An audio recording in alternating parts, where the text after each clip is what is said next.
आगाज हुआ, यही कहना था कि उनको ये स्टे मिल जाएगा। जो आगाज हुआ 8 मई को सबमिट की जाती है दरखास्त और 15 मई को उसकी समाअत होती है। इतने जल्दी इस केस की समाअत हो जाना, इससे क्या इंडिकेशंस मिल रही थी? देखिए, आपने बड़ी अच्छी बात की। मैं यहां पर एक मुकदमा कोट करता हूं। 1982 के अंदर जर्मनी और अमेरिका के दरमियान एक मुकदमा यहां पर चला था और उसके अंदर अमेरिका ने 2 जर्मन बाशिंदों को सजाए मौत दी थी। जर्मनी ने आईसीजे से इस सिलसिले में राब्ता किया था और वो मुकदमा जाके 1999 तक, यानी कि तकरीबन 17 साल तक वो मुकदमा चलता रहा, मामले का हल नहीं लिखा और बिला आखिर 17 साल के बाद अमेरिका ने आईसीजे के फैसले का इंतजार किए बगैर ही उन दोनों अफराद को, दोनों जर्मन बाशिंदों को सजाए मौत दे दी थी और उनको इंजेक्शन लगाकर उनको मौत के घाट उतार दिया था, इंतजार भी नहीं किया था। तो ये बड़ी हैरानकुन बात है कि 10 दिन के अंदर ही भारतीय लॉबी, भारतीय इन्फ्लुएंस किस हद तक ज्यादा है उसकी निशानदेही की जा सकती है कि जहां पर इतनी देर लगती है। 2 ममालिक के दरमियान एक मुकदमा है, ये कोई 2 छोटे मोटे फरीक नहीं है, 2 अफराद नहीं है जिनके दरमियान में मुकदमा था, लेकिन फिर भी इतनी जल्दी इसको एक्सेस मिल जाना, इतनी जल्दी वो मुकदमा लग जाना, इतनी जल्दी ये फैसला आ जाना, लगता ऐसे ही है कि भारतीय लॉबी ने अपना काम जरूर दिखाया है। बिल्कुल, आप सही कह रहे हैं कि लगता ऐसा ही है कि भारतीय लॉबी ने अपना काम दिखाया। मंसूर, आप क्या समझते हैं, आज जो फैसला, अबूरी फैसला सामने आया है, आईन और कानून के तमाम तकाजे पूरे होते देखे आपने? मेरे ख्याल में कुछ हद तक हम एक्सपेक्ट कर रहे थे कि कम से कम स्टे जो एक्सिक्यूशन के हवाले से है, सजाए मौत के हवाले से, शायद वो तो स्टे मिल जाएगा, ये हम लोग यही एक्सपेक्ट कर रहे थे। लेकिन कॉन्सुलर एक्सेस के हवाले से, क्योंकि पाकिस्तान बार बार ये कहता रहा है कि भारत को सबसे पहले इस शख्स के उसका जो स्टेटस है उसके हवाले से एडमिशन देना पड़ेगा कि ये शख्स कौन है, इसकी असलियत हमें सही तरह बताएं। भारत इस चीज से कतरा रहा था, तो पाकिस्तान को जो कॉन्सुलर एक्सेस रोका हुआ था पाकिस्तान ने, 16 दफा भारत की जानिब से जो डिमांड आई थी, वो हमें लग रहा था कि कम से कम उस हवाले से पाकिस्तान की जो बात है उसको एक्सेप्ट किया जाएगा और कॉन्सुलर एक्सेस के हवाले से पाकिस्तान के मौक़िफ़ की तायीद की जाएगी। लेकिन आज का ये जो फैसला सामने आया है, पाकिस्तानी मौक़िफ़ को तकरीबन मुकम्मल तौर पर रद्द कर दिया गया और भारत ने जितनी भी चीजें डिमांड की थी वो तकरीबन सब की सभी उनको दे दी गई हैं। और अब से कुछ देर पहले मैं भारतीय मीडिया चैनल्स के ऊपर देख रहा था, तो उन्होंने वहां पे वो जो इस वक्त जश्न मना रहे हैं, वो ढोल बजा रहे हैं कि जनाब हमने पाकिस्तान को, भारत ने पाकिस्तान को जाके चित कर दिया, जबकि अभी वो ये नहीं जानते, वो अपनी पब्लिक को ये नहीं बता रहे कि जनाब मुकदमा अभी चल रहा है। ये पहली एक आपकी एप्लीकेशन थी। वो हमेशा यही होता है कि सजाए मौत के मुकदमे में इनिशियली स्टे दे दिया जाता है, मुकदमा चलना शुरू होता है और बाद में जाके फिर उसका फैसला होता है।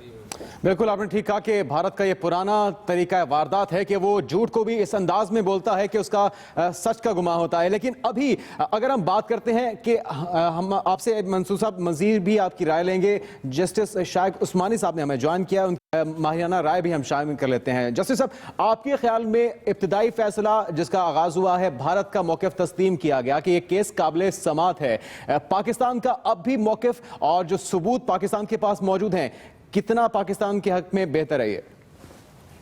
कि ये जो सबसे डैमेजिंग बात ये हुई है कि आईसीजे ने ज्यूरिसडिक्शन एक्सेप्ट कर, ये एक बहुत ही डैमेजिंग बात हो गई क्योंकि आईसीजे की ज्यूरिसडिक्शन बनती ही नहीं थी और ये पाकिस्तान ने वहाँ पे जा करके अपने पाँव पर कुल्हाड़ी मारी है क्योंकि आईसीजे को मौका मिल गया कि उन्होंने कहा कि हमारी ज्यूरिसडिक्शन, अब जब ज्यूरिसडिक्शन उनकी बनती है तो इस मामले में फिर वो कोई भी ऑर्डर कर सकते हैं।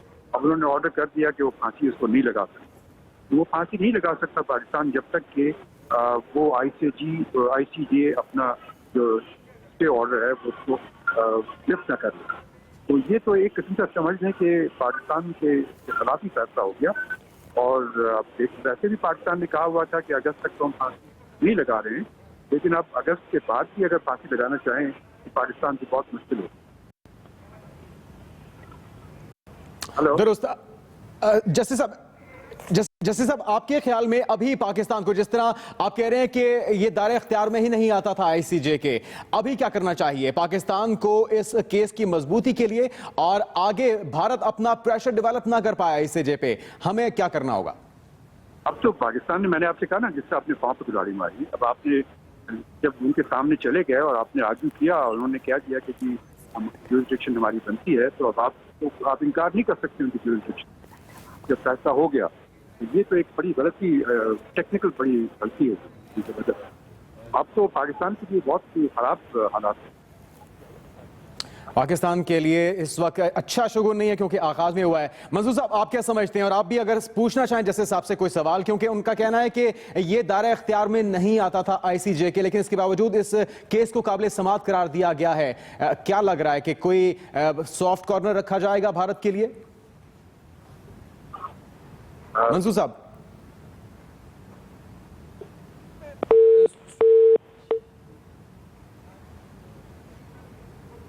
हर किस्म के वर्डिक्ट को, चाहे वो आपके खिलाफ है चाहे आपकी फेवर में आए, हमें उसको एक्सेप्ट करना पड़ता है। और आईसीजे के हवाले से पाकिस्तान उसका चूंकि सिग्नेटरी है, उसके जो भी फैसले आते हैं उसे एक्सेप्ट करना चाहिए। लेकिन मेरे ख्याल में यहां पर जस्टिस साहब जिस तरह फरमा रहे थे, उस्मानी साहब, कि हमें अपनी साइड पे, हमारी साइड से क्या कोताहियां हुई हैं उसे चेक करने की जरूरत है। जिस तरह क्या हमें वाकई आईसीजे के अंदर जाना भी चाहिए था या नहीं जाना चाहिए था। दूसरी बात यह कि पाकिस्तान की रिप्रेजेंटेशन वहां पर की किसने है। मैं आपको यह बात बता देता हूं कि चंद कानूनी माहिरीन ये कह रहे हैं कि पाकिस्तान की जिस शख्स ने वकालत की वहां पे जाके, वो पाकिस्तान की पहली चॉइस नहीं थे।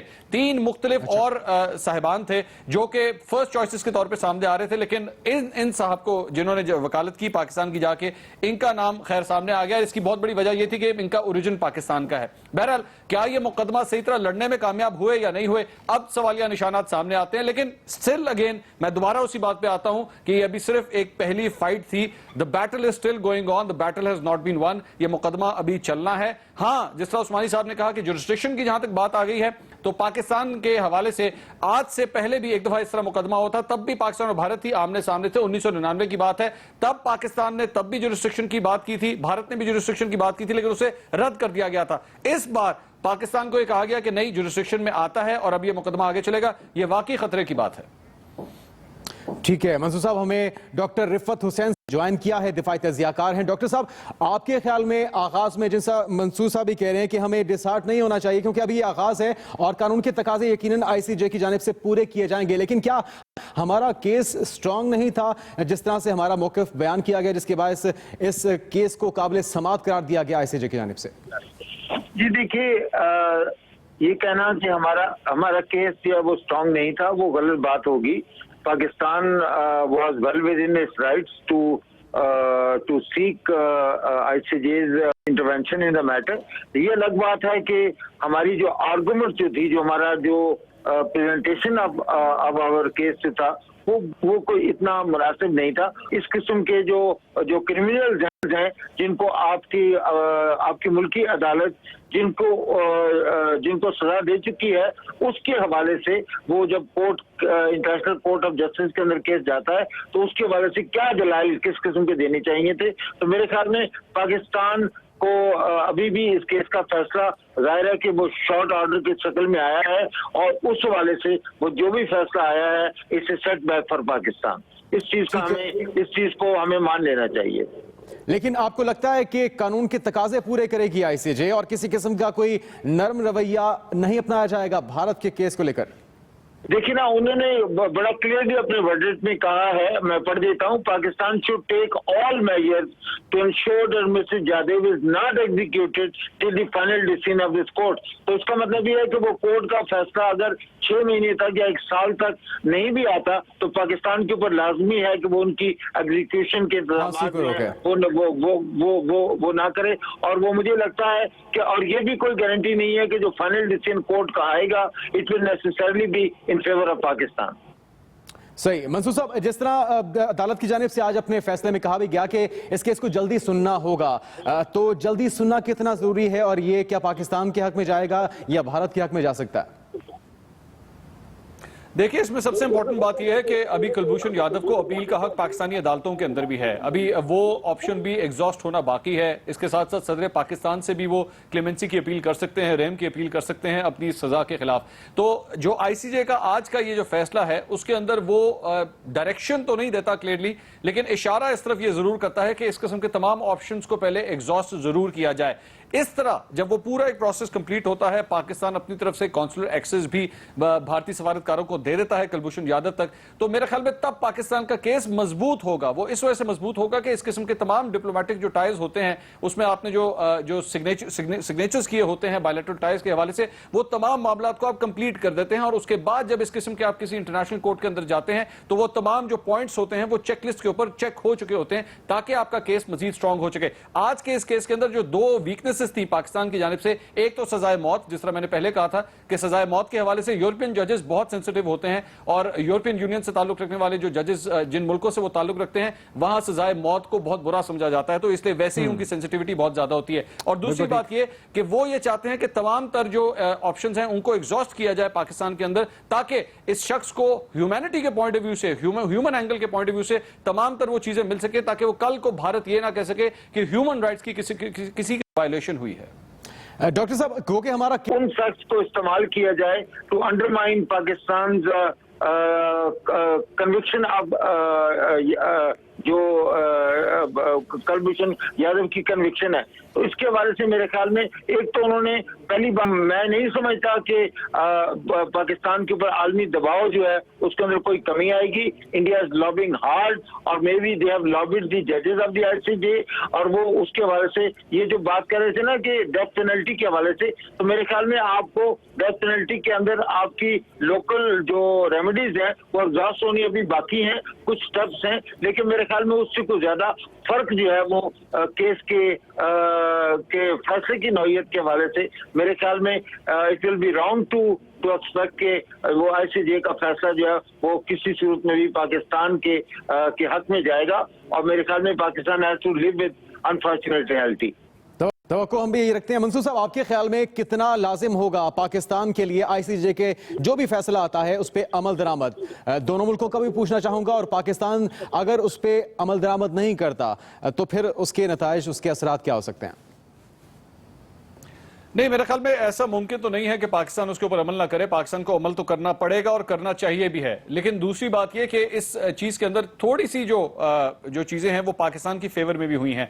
मिसाल के तौर पे ये कहीं पे अभी तक नहीं कहा गया कि जिस तरह भारत ने कहा था कि जनाब हमारे इस शहरी को ईरान से अगवा करके पाकिस्तान लाया गया, ऐसी कोई बात जज साहब ने एक्सेप्ट नहीं की है। ये मामला अभी चलेगा, वरना यह भी हो सकता था कि टोटली फैसला पाकिस्तान के खिलाफ आया था और पाकिस्तान को यह कह दिया जाता कि जी परमानेंटली आप इसे सजाए मौत नहीं दे सकते। तो ऐसी अभी कोई बात नहीं हुई, अभी ये केस चलना है। पाकिस्तान का केस अभी भी जो उनके पास सबूत मौजूद हैं उस हवाले से अभी भी स्ट्रेंथ है। ये छोटी सी एक हार जरूर है, लेकिन इसका मतलब ये नहीं है कि आपका जो कॉज है वो खत्म हो गया है। लेकिन at the end of the day जो आपका क्वेश्चन था कि क्या पाकिस्तान को उस पर अमल दरामद, उस फैसले पे करना चाहिए, आपको करना चाहिए, आपको करना पड़ेगा, इसलिए क्योंकि आगे आने वाले 15-20 साल के अंदर आपकी इंटरनेशनल कम्युनिटी के साथ जो एंगेजमेंट्स होनी है वो इस तरह नहीं हो सकती कि आप अपना एक 1.5 इंच की मस्जिद बना के साइड पे बैठे रहें और लोगों से लड़ना शुरू कर दें। आपको पूरे मुल्क के साथ ही चलना पड़ेगा, पूरी दुनिया के साथ ही चलना पड़ता है। एक बार फिर से हमारे साथ मौजूद हैं जस्टिस रिटायर्ड शाइक उस्मानी साहब, जो कि माहिर कानून है। जस्टिस साहब, आपकी माहिराना राय के मुताबिक अब पाकिस्तान को मजीद क्या करना होगा, क्योंकि जो आगाज हुआ वो फेवर में गया भारत के, अब अपने केस को मजीद मजबूत करने के लिए हमें क्या क्या इकदाम करने की जरूरत है? अब तो आप कोई इकदाम कर नहीं सकते, क्योंकि जुरिसडिक्शन आईसीजे ने एक्सेप्ट कर ली। हमारा मेन कंटेंशन या मेन जो डिफेंस कि आईसीजे की कोई जुरिसडिक्शन नहीं बनी, और हमको उससे इंसिस्ट करना चाहिए था और हमें जल्द जाना भी नहीं चाहिए था वहाँ पर जाकर के आगे करने की जरूरत नहीं, और इनकार करते थे कि हम एक्सेप्ट नहीं करते। तो आपके ख्याल में जस्टिस साहब इस मौक़िफ़ को तस्लीम ना करने की वजह क्या नजर आ रही है बज़ाहिर? ये तो मुझे समझ से बाहर है, क्योंकि उनको चाहिए नहीं था, क्योंकि जुरिसडिक्शन बनती नहीं है, कानूनी तौर पर कोई जुरिसडिक्शन नहीं बनती। लेकिन बहरहाल तो जो जिन वजूहात के बिना पर वो वहाँ गए थे उसकी वजह से अब ये हुआ कि उनको मानना पड़ेगा, उनका जो ऑर्डर है वो मानना पड़ेगा। अगर नहीं मानेंगे तो यकीनन मुल्क दुनिया में बदनामी। लेकिन हमारे पास जो सबूत मौजूद हैं, एतराफ़ी बयान है, जाली पासपोर्ट हैं, और फिर पाकिस्तान में किन किन मकासद के लिए कुलभूषण आता रहा, वो सब कुछ कितना हमारे पास हमारे केस को मजबूत बनाता है? नहीं, वो तो होगा, लेकिन वो तो बात की बात है ना। तो आपको जब शवाहिद पेश करेंगे, एक्सेप्ट होंगे कि नहीं एक्सेप्ट होंगे, हो सकता है कि आपकी शवाहिद आपके यहाँ एक्सेप्ट हो गए, वो लोग एक्सेप्ट ना करें फिर, तो इस वजह से ये अब तो हालात मेरे साथ हैं हमारे बिल्कुल वाकिफ नहीं। तो आपको बज़ाहिर क्या लग रहा है कि फेवर दी जा रही है भारत को इस केस में? जी सॉरी, आपको लग क्या रहा है जस्टिस साहब के भारत को फेवर दी जा रही है? नहीं फेवर नहीं, बस ये हमारी गलती ये थी कि हमें जाना ही नहीं चाहिए। वहां पे आप चले गए हैं तो अब उसकी आपको भुगतना पड़ेगा। अच्छा, हमें जाना ही नहीं चाहिए था। आमिर इलियास राना साहब भी मौजूद हैं। जस्टिस साहब, आपसे मजीद भी हम कोशिश करेंगे कि आपकी राय जान सकें, क्योंकि अहम मामला, अहम केस है। आमिर इलियास राना साहब भी हमारे साथ मौजूद हैं। आमिर साहब, यकीनन पाकिस्तान ने ये नहीं सोचा होगा कि हमारे मौक़िफ़ को तस्लीम नहीं किया जाएगा, लेकिन जो बज़ाहिर फैसला अभी तक आया वो भारतीय मौक़िफ़ तस्लीम हुआ है। क्या हमारा अगला लाहेमल पहले से तैयार है या अभी सोचा जाएगा कि क्या पोजीशन अपनाई जाए, क्या लाइन अपनाई जाए पाकिस्तान की जानिब से? देखें, आप वहाँ जाने को, जैसे जस्टिस साहब कह रहे थे कि नहीं जाना चाहिए, आपके ख्याल में अगर पाकिस्तान की हुकूमत ये फैसला करती है हम वहाँ नहीं जाते, तो यहाँ जो हम सिविल मिलिट्री लड़ाई में हर वक्त घुसे रहते हैं मीडिया में, वो क्या तूफ़ान होना था, वो क्या इल्ज़ामात होने थे, उसको आप बैकग्राउंड में मद्देनज़र ज़रूर रखें।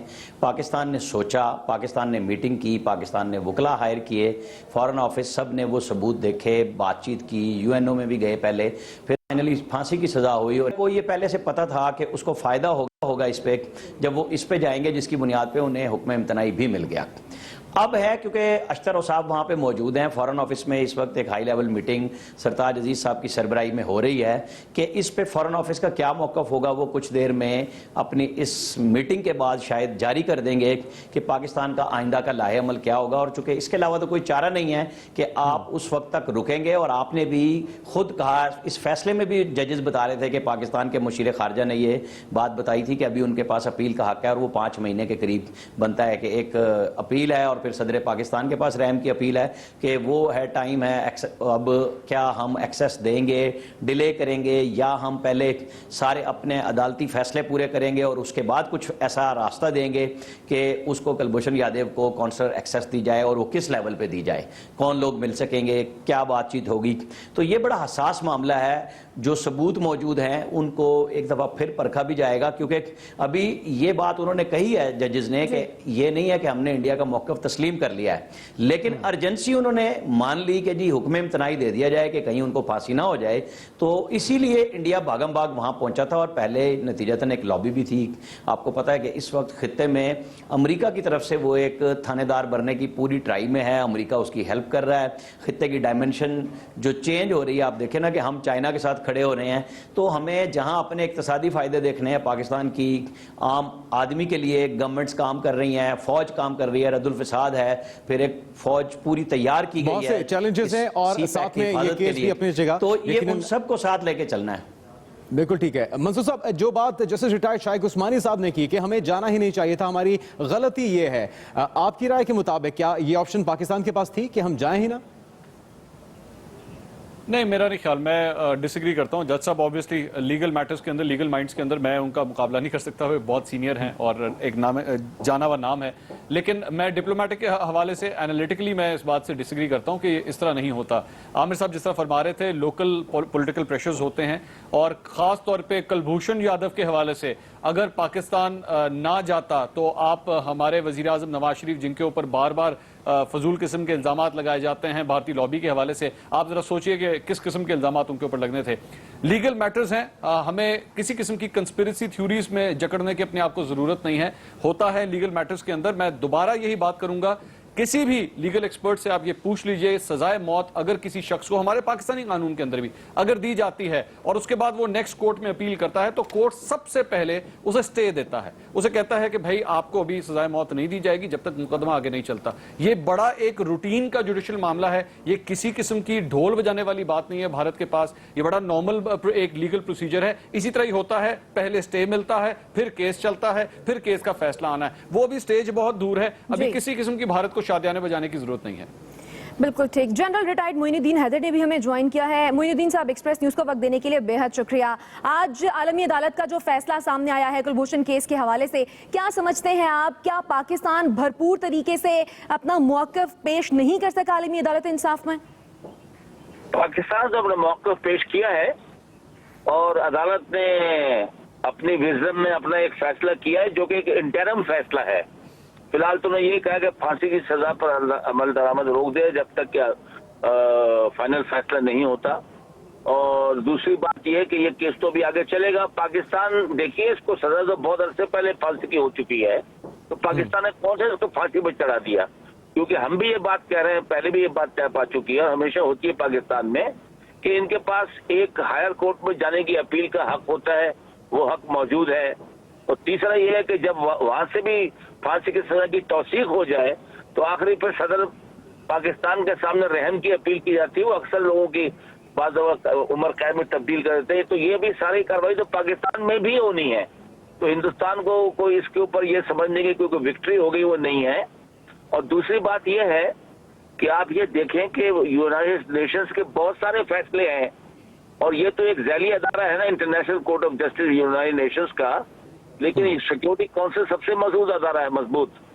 वहाँ तमाम मुल्कों के लोग बैठते हैं। उन्होंने कहा कश्मीर में रायशुमारी कराइए, फलस्तीन में उन्होंने कहा कि इसराइल मत जातियां करे, बहुत सारे रेजोल्यूशन है वो इससे बड़े अदारे के, वो कौन से को इसको मान रहे हैं? हर कोई अपने कौमी मफाद पे चलता है। जब फाइनल फैसला आएगा तो हम देख लेंगे क्या होता है और क्या तो करना है। मोइनुद्दीन साहब, आपके ख्याल में पाकिस्तान का जाना ही मुनासिब था, या ये ऑप्शन भी थी हमारे पास कि हम आईसीजे में जाते ही ना और सिर्फ भारत जो अपनी कार्रवाई करना चाहता था वो करता रहता? क्या ये ऑप्शन थी हमारे पास? देखिए, अगर ना भी जाता, बहुत से इस तरह होते हैं कि लोग नहीं जाते दूसरी पार्टी, तो एक्स पार्टी डिसीजन हो जाता है। उनका दरवाजा किसी ने आलमी अदालत का खटखटाया है, वो कहते पाकिस्तान को नोटिस भेजते, पाकिस्तान ना जाता तो वो एक तरफा फैसला सुना देते, ये इसी किस्म का। तो कोई हर्ज नहीं जाने में है। और अभी तो आगे आर्गूमेंट्स होंगे इसके ऊपर, ये कोई फाइनल फैसला नहीं है। ये तो फिलहाल अमल दरामद रोका हुआ है, वो हमने भी रोका हुआ था, हमने कौन सा फांसी लटका दी उसे अभी तक। ठीक है, बिल्कुल आप सही कह रहे हैं कि अभी अमल दरामद तो हुआ नहीं है, अमल दरामद को रोका गया है, सिर्फ फाइनल फैसला नहीं है। आप क्या समझते हैं, किस तरह पाकिस्तान अपने मौक़िफ़ की भरपूर जो है वो दिफा कर सकता है? ये तो वकीलों का काम है, वही इन चीजों को बेहतर तौर पर जानते हैं। सब टेक्निकल तरीके से इस केस को और कानून को देखते हुए वो आगे चलेंगे। और उम्मीद है कि इंटरनेशनल कोर्ट ऑफ जस्टिस जो है वो इन हमारे जो सबूत पेश किए जाएंगे या आर्गूमेंट दिए जाएंगे, उसकी बेसिस के ऊपर फैसला करेगा, हम उम्मीद रखते हैं। बिल्कुल, हम उम्मीद रखते हैं कि इंसाफ के तकाजे पूरे होंगे। मोइनुद्दीन हैदर साहब, आपसे मजीद भी हम राय जानेंगे। आमिर इलियास राना साहब, आपके जो मालूमात हैं उसके मुताबिक हुकूमत की तैयारी कैसी है? क्योंकि आगाज तो अच्छे शुगन से नहीं हुआ, आगे के लिए क्या कोशिशें, क्या कार्रवाइयां की जाएंगी? देखें, सोशल मीडिया पे कुछ लोग लिख रहे हैं कि ह्यूमिलेशन है, फलां है, ढिमका है, हर बंदे की अपनी जुबान और रास्ता है। लेकिन जब आलमी अदालत इंसाफ ने इसको अर्जेंट बेसिस पे टेकअप कर लिया, इंडिया की दरख्वास्त थी, उस पर नोटिस इशू कर दिया कि आप आएँ जवाब दें। पाकिस्तान गया और पाकिस्तान आलमी मुआहदों का सिग्नेटरी है, तो पाकिस्तान ने जाना ही था वहाँ पे। ये बहस हमारे यहाँ होती रहेगी कि हमें नहीं जाना चाहिए था, और अभी कुछ लोग बात भी कर रहे थे, साबिक जज साहब भी बात कर रहे थे। तो ये हमारे यहाँ एक सिस्टम है और ये दुनिया भर में होता है कि हम बात करेंगे इस पे। पाकिस्तान की तैयारी थी, पाकिस्तान ने इंडिया की मिसालें दी कि दोनों मुल्क जब तक रजामंद ना हो, लेकिन अब अदालत ने खुद तय कर दिया कि नहीं, हम इंटरवीन कर सकते हैं। कहीं वो कहते हैं कि दहशतगर्द को रसाई नहीं दी जा सकती, फिर फैसला दे देते हैं। तो ये चीज़ें अभी हमारे माहिरीन कवानीन और फिर फॉरेन ऑफिस के जो डिप्लोमेट्स हैं दुनिया भर में, वो इसके ऊपर राय लेंगे। ये अपनी फॉरेन ऑफिस में सरताज अजीज साहब जो मुशीर खारजा उनकी सरबराही में मीटिंग हो रही है, तो पाकिस्तान का एक स्टांस आएगा इसके ऊपर। और ज़ाहिर है कोर्ट ने भी मांगा है कि आप हमें बताएं कि अब आप क्या करेंगे। तो उसमें हमारा तो रद्द-ए-अमल पहले से भी मौजूद है कि इनके पास अपील के जो हक मौजूद हैं, जो भारतीय राह का एजेंट है वो अपनी कानूनी रास्ते इख्तियार करे, और हमारी अदालतें खुली हैं उस मामले पे कि जहां जहां उसको अपील का हक है, सदर पाकिस्तान के पास जितना आईनी तौर पे एक पाकिस्तानी शहरी के लिए हक है, तो वो तो उनको पाकिस्तानी शहरी के लिए भी हक नहीं है कि वो सजाए मौत को उम्र कैद में बदल दें, क्योंकि ये अब दीद का कानून है कि जो आपस में पार्टियां तय कर लें तो फिर तो ठीक है, अदरवाइज तो सदर पाकिस्तान के पास कोई अथॉरिटी नहीं है। वो ये कर सकते हैं कि हाँ इतना अरसा है, जैसे लोग अपील कर देते हैं कि जी दो पार्टियों के दरमियान में बात हो रही है तो फांसी की सजा को रोक दें। इससे ज्यादा इख्तियार नहीं है कि चंद महीने के लिए उसको रोक दें। हमें मद्देनजर रखना चाहिए कि यूरोप, मगरब, दूसरी दुनिया जी इस फांसी की सजा के खिलाफ है, वो अपने मुल्कों में ये सजाएं नहीं देते, तो उनका एक बाइस्ड ऑटोमेटिकली मौजूद है फांसी की सजा के खिलाफ। तो उन्होंने स्टे भी दिया फौरी तौर पे कि ताकि, और साथ ये भी बता दिया कि अभी पाकिस्तान में भी कुलभूषण यादव के पास अपील का राइट मौजूद है, जो एक्सरसाइज होना है वो करते हैं नहीं करते हैं, वो इंडिया अब अपने मकसद के तहत लड़ेगा और पाकिस्तान ने अपने कवानीन के मुताबिक उसको देखना है। और इंटरनेशनल कोर्ट ऑफ जस्टिस में जिस तरह पहले मरहले पे ये हुआ है केस कि उसको हुक्म इम्तनाई मिल गया, और ये कोई बड़ी बात नहीं है कि यहां पे भी जब सेशन जज की कोर्ट फांसी की सजा दे दे तो हाई कोर्ट स्टे दे देती है, हाई कोर्ट के बाद सुप्रीम कोर्ट में स्टे होता है, और फिर नजरसानी की अपीलें लोग ढूंढते हैं, 20 साल उस केस में भी लग जाते हैं फैसला होने में। तो यहां पे चूंकि ये फील्ड जनरल कोर्ट मार्शल ने फैसला किया है, इसकी अपील डिफरेंट स्टाइल से मौजूद है, जहां सदर पाकिस्तान तक 5 महीने में उसकी रसाई होनी है, और फिर उसके बाद ही इंटरनेशनल कोर्ट ऑफ जस्टिस मेरा ख्याल है कि वो डेट देगी। जब तक पाकिस्तान के अंदर कानूनी मराइल पूरे नहीं हो जाते उस वक्त तक वो तारीख शायद ना दें, क्योंकि वो देखेंगे कि यहां पे क्या हुआ है, जो हमने ऑर्डर किया है उस पर इंप्लीमेंटेशन कितनी हुई है, फिर इस दौरान जो हमारी लॉबिंग होगी और इंडिया की लॉबिंग होगी वो अपना अपना असर दिखाएगी। क्योंकि बार बार मैं ये बात कहने पे मजबूर हूं कि जब इंटरनेशनल कोर्ट ऑफ जस्टिस में बैठे हुए जज, उनके जहन में ये बाइस्ड मौजूद है कि फांसी की सजा नहीं होनी चाहिए, उनके मुल्कों में फांसी की सजाएं नहीं दी जाती, तो वो पाकिस्तान के इस मौकफ के साथ कैसे अपने आप को एसोसिएट करेंगे। गो के वो आलमी अदालत इंसाफ कहलाती है, लेकिन वहां पे भी लॉबिंग मौसर होती है, अमरीका अपना रंग दिखाता है, दुनिया की ताकतें अपना अपना रंग दिखाती हैं, अपने अपने मफाद में दिखाती हैं, और हमें उसको देखते हुए अपनी हिकमत अमली तैयार करनी होगी, जो जाहिर है कुछ चंद दिन में तो नहीं होनी। अब पाकिस्तान के पास एक टाइम है कि पहले अपने कानूनी मराइल पूरे करने हैं, और साथ साथ हमारे जो इंटरनेशनल लेवल पे जाके वकला केस लड़ते हैं उनके साथ फॉरेन ऑफिस कंसल्ट करेगा, फिर एक टीम तैयार होगी कि एक पहले मरले में टीम थी और नेक्स्ट मरले में होगी कि वो क्या तरीकाकार होगा कि जिसमें इंडिया के कुछ चीजों को अभी कोर्ट ऑफ जस्टिस ने, इंटरनेशनल कोर्ट ऑफ जस्टिस ने नहीं तस्लीम किया है, उन्हें हम अपने हक में कैसे बदल सकते हैं। ये टाइम है, और इस टाइम के दौरान ही हमारे पॉलिसी मेकर फैसला करेंगे कि इस केस को कैसे आगे ले जाया जा सकता है। बिल्कुल ठीक है, अपने केस का भरपूर दिफा किया जाएगा। जावेद चौधरी साहब हमारे साथ इस वक्त मौजूद हैं, प्रोग्राम कल तक के पर्सन और सीनियर तजियाकार। जावेद चौधरी साहब, आपके ख्याल में आगाज में भारतीय मौक़िफ़ तस्लीम किया गया है, हमारा मौक़िफ़ कमजोर था या हमें कोई और लाइन अपनानी चाहिए थी? मेरा ख्याल है हमसे कुछ गलतियां हुई हैं। एक तो ये कि वियना कन्वेंशन जो है उसका आर्टिकल 61 जो है वो कहता है कि आपको हर वो शख्स जिसको आपने किसी दूसरे मुल्क में गिरफ्तार किया है उसको कौंसलर रसाई मिलनी चाहिए। तो मेरा ख्याल है कि अगर इंडिया हमसे मुतालबा कर रहा था तो हमें ये कौंसलर रसाई दे देनी चाहिए थी, इसमें कोई हर्ज नहीं था, इसमें कोई नुकसान नहीं हमें होता। लेकिन माजूद के साथ चौधरी साहब, हमारा ये मौक़िफ़ है कि हमने उसको पाकिस्तानी सरहदी हदूद के अंदर से गिरफ्तार किया है, माशकिल के इलाके से, जबकि भारत का मौक़िफ़ डिफरेंट है। उनका कहना है कि ईरान से गिरफ्तार किया गया। देखिए, अब जो उन्होंने वहां पे क्लेम किया वो सिंपल इस बेस पे गए हैं कि उन्होंने कहा है कि वियना कन्वेंशन की खिलाफ वर्जी की है पाकिस्तान में। ये तो डिबेट हुई नहीं कि उसको कहां से गिरफ्तार किया गया था, कहां से लाया गया था। तो अब जब उसको वियना कन्वेंशन के तहत हम सिग्नेटरी हैं तो मेरा ख्याल है हमें कौंसलर रसाई दे देनी चाहिए, तो उससे हमें कोई नुकसान नहीं होना था, केस कमजोर नहीं होना था पाकिस्तान के अंदर भी, और फिर हम उसको सजा भी दे सकते थे।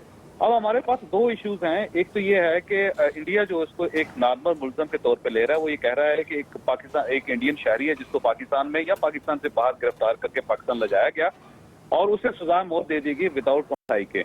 तो अब इंडिया का मौकफ ये है, जबकि पाकिस्तान का मौकफ ये है कि ये आम मुजरम नहीं है, ये जासूस है और ये दहशतगर्द है, ये दहशतगर्दी में इन्वॉल्व था। अब अगर देखिए कि अगर हम ये साबित कर पाते हैं कि वाकई जासूस है और ये दहशतगर्द है, तो फिर तो सजाए मौत देने में कोई हर्ज नहीं है, क्योंकि दुनिया में दहशतगर्दों को सजाए मौत होती है और कोई भी मुल्क इसके रास्ते में रुकावट नहीं बन सकता। लेकिन अगर आम मुजरम है तो उसको फिर उसकी सजाए मौत जो है वो क्वेश्चनेबल होती है ऑल ओवर द वर्ल्ड। उस वक्त वहां पे जाके डेफिनेटली फिर हमें एक दूसरा मौकफ लेना पड़ेगा। तो मेरा ख्याल ये है कि ये जो केस हमने हारा है या पहली स्टेज में जो हमें शिकस्त हुई है, उसकी वजह कानूनी कम और सफारती ज्यादा है, क्योंकि इंडिया की सफारतकारी मजबूत है और वो जब सफारती लिहाज से इंडिया इन्वेड करता है किसी दूसरे मुल्क में तो उसकी कामयाबी के इम्कान बढ़ जाते हैं। और पाकिस्तान क्योंकि हमारी सफारतकारी हमारी कमजोर है और वहां पे हम अक्सर मार खा जाते हैं, तो कानूनी सतह पे शायद हमने ये जंग नहीं हारी, हमने सफारती लिहाज से अलबत्ता ये जंग हार दी है हेग में। अच्छा जावेद साहब, जैसा कि पाकिस्तान 3 दफा जो है वो उसने आलमी अदालत इंसाफ का दरवाजा खटखटाया, लेकिन हमेशा से भारत की जानिब से उसका दायरा इख्तियार चैलेंज कर दिया गया। आज जबकि ये मामला हुआ और उसमें किसी हद तक भारत को कामयाबी हासिल हुई है, कहीं ना कहीं ये भी लगता है कि आलमी अदालत इंसाफ के लिए जो है वो भारत के लिए एक सॉफ्ट कॉर्नर रखती है। ये देखिए, पाकिस्तान में ये नैरेटिव बड़े आराम से बिक सकते हैं। हम ये बड़े आराम से कह सकते हैं कि इस बार भी आलमी अदालत ने पाकिस्तान के मौक़िफ़ को रद्द करके जानबदारी का सबूत दिया है। ये बड़े आसानी से कहा जा सकता है और ये नैरेटिव बिक भी सकता है पाकिस्तान में, लेकिन हकीकतें ज़रा मुख्तलिफ हैं। हकीकतें ये है कि जो हमारे पहले 3 केसेस थे वो मुख्तलिफ थे। उसमें किसी जासूस का या कुलभूषण यादव जैसा कोई शख्स इन्वॉल्व नहीं था। ये एक डिफरेंट केस है। एक ऐसा केस है जिसमें हमने एक जासूस को गिरफ्तार किया जो पाकिस्तान के अंदर दहशतगर्दी फैला रहा था और पाकिस्तान को नुकसान पहुंचा रहा था। इस नौयत का केस जो है उसको इंडिया डिफरेंट तरीके से लेके गया। वो पहले कौंसलर रसाई के लिए पाकिस्तान के से बार बार दरख्वास्त करता रहा और उसके बाद जब हमने मुस्तरद कर दिया तो कौंसलर रसाई की बेस पे वो आलमी अदालत में चला गया। अब ये वियना कन्वेंशन के तहत कौंसलर रसाई किसी मुजरम को या मुलजम को मिलनी चाहिए थी। तो हमने अगर यही हारा है तो मेरा ख्याल टेक्निकल बुनियादों पे हमसे एक गलती हुई है जिसका नुकसान हमें हुआ है। तो अब भी मेरा ख्याल है केस के अंदर बड़ी जान है, क्योंकि हमारे पास एविडेंस है, यादव के अपने एतराफी बयानात हैं और उसके अंदर इसके अलावा 300 लोग जो पाकिस्तान के अंदर से गिरफ्तार किए गए थे जिनको इसने फंडिंग की थी वो सब भी मौजूद हैं और उन लोगों के एतराफ भी मौजूद हैं। तो अगर जो हमारे पास रिकॉर्ड है, इस रिकॉर्ड को अगर हम इंटरनेशनल लेवल पे पेश करें तो हम ये केस जीत भी सकते हैं। हम ये साबित कर सकते हैं कि वो दहशतगर्द था और वो जासूस है। लिहाजा हम जस्टिफाइड हैं कि उसका मिलिट्री ट्रायल हो और उसके बाद उसको सजाए मौत दी जाए पाकिस्तानी कानून के मुताबिक। तो लेकिन केस हमारे लिए सरद टफ हो गया, से थोड़ा टफ हो गया ये केस। और बैरिस्टर माहिर कानून हैं फरोग नसीम साहब ने हमें ज्वाइन किया। बहुत शुक्रिया फरोग नसीम साहब आपके वक्त के लिए। अब ये सारी बहस बज़ाहिर भारत का मौक़िफ़ तस्लीम कर लिया गया। जावेद चौधरी साहब सीनियर एंकर पर्सन हमारे साथ थे, वो कह रहे थे कानूनी कम है वजह, सिफारती वजह ज्यादा है। आपके ख्याल में कानूनी तौर पर कहाँ गलती हुई, ये केस कहाँ से वीक हुआ जो अब बज़ाहिर भारत के हक में फैसला आ गया? देखें, गुजारिश ये है, ये डेट आपके सामने मैं रखता हूँ 29 मार्च 2017। 29 मार्च 2017 को एक मुरासला, एक डिक्लेरेशन मलिया लोधी साहब की सिग्नेचर से प्रेसिडेंट ऑफ पाकिस्तान की कंसेंट कंपल्सरी जुरिसडिक्शन है इंटरनेशनल कोर्ट ऑफ जस्टिस की, वो कम्युनिकेट की जाती है। और जो पुराना इस किस्म का डिक्लेरेशन था 12 सितंबर 1960 का, उसको विड्रॉ कर लिया जाता है और नया डिक्लेरेशन दे दिया जाता है। इस नए डिक्लेरेशन से आपने जो कंपल्सरी जुरिसडिक्शन थी आईसीजे की, उसको कंसीड कर दिया, जिसकी कोई जरूरत नहीं थी आपको। देखिए, आज तक पाकिस्तान कश्मीर का इशू आईसीजे में इसलिए लेके नहीं जा सकती क्योंकि इंडिया जो है कश्मीर के मामले पे आईसीजे के कंपल्सरी जुरिसडिक्शन को कंसीड नहीं करता। पहली बात तो ये हो गई। तो ये किस लिए किया गया, क्यों किया गया, इसकी कोई जरूरत नहीं थी। और इसका जो आखिरी क्लॉज आई है इस डिक्लेरेशन का, वो ये कहता है कि आप जब चाहें इस डिक्लेरेशन को वापस ले सकते हैं। तो ये केस जब फाइल किया था या उससे पहले ही इसको फौरन, या ये फैसला आने से पहले इसको फौरन विड्रॉ कर लेना चाहिए था। और ये बात मैंने 2-3 दिन से मैं कर रहा हूँ, हर चैनल पे कर रहा हूँ, यही कर रहा हूँ कि देखिए ये जो बॉडी लैंग्वेज सही नहीं लग रही पाकिस्तानियों को, मुसलमानों को, ये इंटरनेशनल कोर्ट ऑफ जस्टिस से इंसाफ नहीं मिलेगा। रोजाना की बुनियाद पे मेरे पास इंटरनेशनल कमर्शियल आर्बिट्रेशंस होते हैं, दुनिया जहाँ के जो आर्बिट्रेटर्स हैं उसके सामने हम पेश होते हैं और जहाँ जहाँ इंडियंस होते हैं उनकी लॉबी इतनी स्ट्रांग होती है, हम लोग को बड़ी मुसीबत का सामना करना पड़ता है अगर हम पाकिस्तानी कंपनियों के लिए होते हैं। तो लिहाजा आपकी बात ये है, लेकिन इससे एक सवाल पैदा होता है फरोग नसीम साहब, वो सवाल मैं आपसे बात में करूंगी, हमारे साथ ही रहिएगा। उन्होंने कहा कि बेशक आपने अनपॉपुलर फैसला किया है लेकिन दुरुस्त फैसला किया है। इससे सोच पता लगती है कि आर्मी चीफ जो नौजवान नस्ल है, क्योंकि इसी वाले से आज ये सेमिनार मुनक्किद किया गया है, इस एक्सट्रीमिज्म को किस तरह खत्म करना है जो नौजवानों की जानिब भी जा रही है। आर्मी चीफ के ये कोट बड़ा इंपॉर्टेंट है, यानी कि वो आर्मी को टारगेट करने की कोशिश की गई थी, आज के इस बयान के बाद कम से कम वो भी रुक जाता है। दूसरी बात ये जो इन्होंने कहा कि अकेले फौज कुछ नहीं कर सकती, बिल्कुल दुरुस्त बात है। सिविलियंस के साथ अब मेरा ख्याल में जितना उनको एक कोजी जगह दे दी गई है, जितनी स्पेस दे दी गई है सिविलियन गवर्नमेंट को, इससे ज्यादा स्पेस शायद मिल नहीं सकती। अब बात आती है, बॉल आता है सिविलियंस के कोर्ट में कि उन्हें परफॉर्म करके दिखाना है। बिल्कुल, आप कह रहे हैं कि ये बयान ज्यादा क्लियर, लाउड और वाज़ेह है। फरोग नसीम साहब हमारे साथ ही हैं। फरोग नसीम साहब, इससे पहले आप कुलभूषण जाधव के मामले पर भी यही कह रहे थे। अभी आर्मी चीफ का ये बयान भी आया है कि वकील हमने किया और इसके अलावा कुछ भी हो, कहीं हो, वो कराची हो, बलोचिस्तान हो, फौज को बुला लिया जाता है। अब पाकिस्तान के पास क्या स्टांस है? क्योंकि बज़ाहिर एतराफी वीडियो पाकिस्तान के पास मौजूद है, एक दफा नहीं 2 दफा कुलभूषण जाधव ने एतराफ किया, मासूम शहरियों को मारने का एतराफ किया। अभी पाकिस्तान का केस कहां स्टैंड कर रहा है? देखिए, इस वक्त हम बड़ी प्रॉब्लम में हैं, इसको थोड़ा सा माने। इसकी वजह यह है कि इंटरनेशनल अदालत ने एक इंटरिम ऑर्डर यानी स्टे ऑर्डर दे दिया है। अगर आप इस आदमी को फांसी देने जाते हैं तो फिर इंटरनेशनल जो भी ऑर्गेनाइजेशंस हैं, आईसीजे है, वो खत लिखेगी यूनाइटेड नेशंस के सेक्रेटरी जनरल को कि आईसीजे की हुक्म अदूली हुई है, लिहाजा पाकिस्तान के खिलाफ डिफरेंट कार्रवाई की जाए, सैंक्शंस लगाए जाएं, उसको यूएन से निकाला जाए, वगैरह वगैरह। सिक्योरिटी काउंसिल के चीजें, रेजोल्यूशंस, करारदादें आ सकती हैं। तो ये तमाम चीजों की जरूरत नहीं थी कि हमें इस एरिना में आईसीजे में हम उतर के अपना कोई मुकदमा डिफेंड करते। हम तो वही देखें, इंडिया की पॉलिसी क्या थी। इंडिया ने जब कश्मीर का इशू आज तक आईसीजे में आने नहीं दिया, तो हमको क्या जरूरत थी कि कुलभूषण के लिए हम कंपलसरी जुरिसडिक्शन। आपके ख्याल में पाकिस्तान को आईसीजे नहीं जाना चाहिए था? हमने तो जान के गए हैं ना। 29 मार्च 2017 का ये डिक्लेरेशन, मैंने पहले भी आपसे गुजारिश की, ये 29 मार्च 2017 का डिक्लेरेशन है जिसमें हमने कंपलसरी जुरिसडिक्शन आईसीजे को दे दी। और आप देखिए इनका फैसला क्या है। उसका फैसला ये है कि अभी हमें डेट भी नहीं पता है कि उसको फांसी क्या कब दी जाएगी। अभी अपील का फैसला होना भी बाकी है लेकिन हम इन सब चीजों पे हम ट्रस्ट नहीं करते, क्योंकि इस आदमी पर फांसी की सजा कोर्ट मार्शल ने लगा दी है। लिहाजा ये जरूरी है कि हम स्टे ऑर्डर जारी कर लें। तो देखिए, बुनियादी तौर पे पाकिस्तान के साथ बड़ा धोखा हुआ है। और इससे ज्यादा क्या बोलूं कि हमें कोई जरूरत नहीं थी कि इस जुरिसडिक्शन में कूदने की। For some reason, I don't know why we did it. This will have to be explained by someone at some stage. आप कह रहे हैं हमें जरूरत नहीं थी इसमें जाने की, लेकिन फॉर सम रीजन हम गए। इसी का जवाब लूंगी जावेद चौधरी साहब से, लेकिन आमिर इलियास राना हमारे साथ हैं। आमिर इलियास राना साहब, आप क्या देख रहे हैं इस्लामाबाद में? अब दफ्तर खारजा का ठोस और वाज़ेह मौक़िफ़ क्या सामने आएगा? क्योंकि इससे पहले अब ये बहस भी हो रही है कि कानूनी तौर पर तो हम स्ट्रॉन्ग हैं इस केस को लेकर, लेकिन सिफारती सतह पर शायद भारत बाजी ले गया हमसे।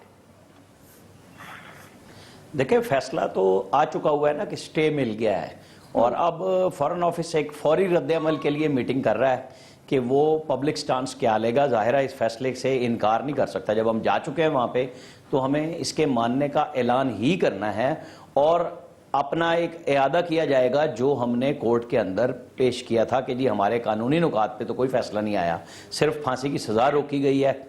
हमारा यही स्टांस इस वक्त आ सकता है। बाकी हम जब तक उसकी कुलभूषण की अपीलों के फैसले होंगे, हमारे दूसरे वकला पैनल्स सिफारतकार बैठेंगे कि इसकी लॉबिंग कैसे की जाए इस केस को कानूनी तौर पे। जब ये कोर्ट में दोबारा फिक्स होगा, और ज़्यादा चांस यही है कि जब वो हर अपील का मरहला गुजर चुका होगा तो उसके बाद ये केस लगेगा वहाँ पे, और फिर वहाँ पे उसके ऊपर बहस होगी और हमारे वकला जाके लड़ेंगे। अभी तक तो फॉरेन ऑफिस सिर्फ यही जवाब देगा कि हमारे जो दलाइल हैं कानूनी उनको रद्द नहीं किया गया। फांसी की सजा पे बहरहाल उन्होंने एक हुक्म इम्तनाई दिया जो पाकिस्तान मान लेगा, वरना फिर पाकिस्तान जाता ही नहीं वहां पे। अब ये वकला की बहस है, रिटायर्ड जजेस की बहस है, इंटेलेक्चुअल्स की बहस होगी कि जी पाकिस्तान क्यों गया, पाकिस्तान को नहीं जाना चाहिए था या जाना चाहिए था। ये हम पीटते रहेंगे लकीर, और उस पर हम बात करते रहेंगे कि हमें कैसे आइंदा की हिकमत अमली करनी होगी। आइसोलेशन हमारे ऊपर, चूंकि हम कुछ चीज़ों में बिल्कुल क्लियर हैं कि पाकिस्तान का अपना डिफेंस, पाकिस्तान की इक्तिसादी खुशहाली, उसके लिए हमें फैसले लेने हैं। हम अमेरिका से पीछे हटे हैं, कहीं ना कहीं हम पीछे हटे हैं और चाइना के साथ लगे हैं, और चाइना ने इंडिया के खिलाफ अपना वीटो का हक हमारे लिए इस्तेमाल भी किया है। ऐसा नहीं है कि हम सिर्फ ये कर रहे हैं कि हम सी पैक बना रहे हैं और चीन हमारे साथ नहीं खड़ा। चीन सिफारती सतह पे जो 5 कुव्वतों के पास वीटो का हक है उसने 2 दफा इस्तेमाल किया हमारे लिए, और हम उनके साथ चल रहे हैं।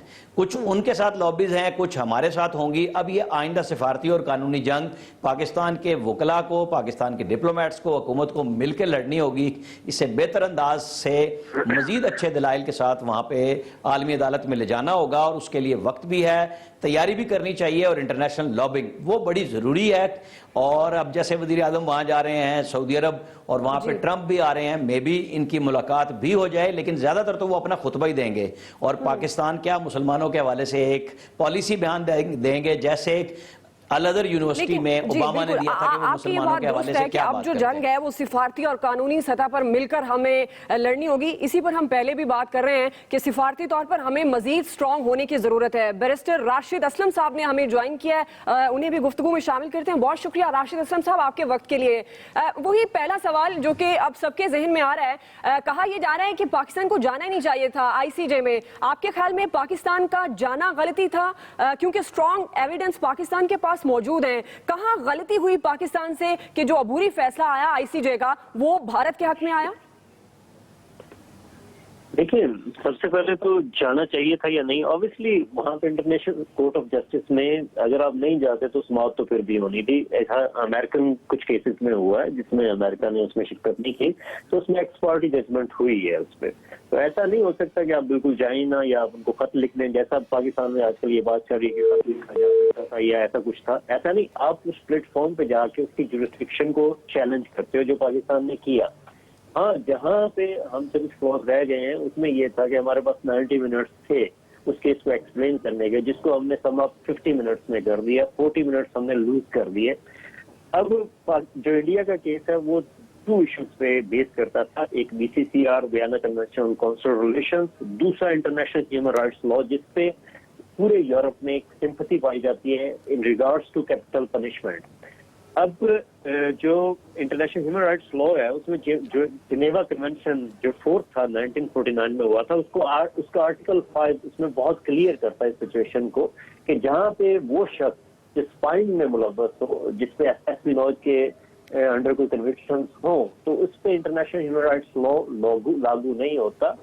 और दूसरा BCCR में भी इसमें कुछ इस किस्म की चीजें हैं कि जिसमें ये लागू नहीं किया जा सकता, लेकिन इसमें कोर्ट ने ऑब्वियसली उनकी साइड में ये बयान दिया। IHL को मैं समझता हूँ कि हमने जो समाप्त की पहले अपनी सबमिशंस, अगर 40 मिनट्स में हम IHL पे मजीद एक्सप्लेन करते हैं हमारे काउंसिल, तो मैं समझता हूँ कि उस पर कुछ हमें सक्सेस होती, बिकॉज ये केस थोड़ा सा डिफरेंट है बाकी प्रीवियस केसेस से जी।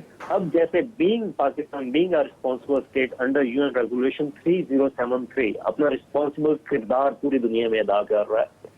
अब वो किरदार ये है कि आपने एंटी टेररिस्ट एक्टिविटीज को कहीं पे भी दबाना है, खत्म करना है, टेररिज्म एक्टिविटीज को अपने स्टेट की हद तक उसको मुकम्मल तौर पे उसके खात्मे को यकीनी बनाना है। सही, लेकिन एक बात समझा दीजिएगा राशिद असलम साहब, कानूनी तौर पर आप कह रहे हैं 40 मिनट लूज किए पाकिस्तान ने जब दलाइल दे रहा था, अगर वो 90 मिनट्स आप इस्तेमाल कर लेते तो वो ज्यादा जो कुछ चीजें रह गई थी उनको भी यूटिलाइज किया जा सकता था। अब मासूम शहरियों को मारना, यहाँ पर जासूसी करना, और एक नहीं कई ऐसे वाकयात जिसमें मासूम बच्चे, खवातीन, लोग मारे जाते हैं, जिसका एतराफ खुद किया कुलभूषण जाधव ने। पाकिस्तान का कानून इस मामले में क्या कहता है?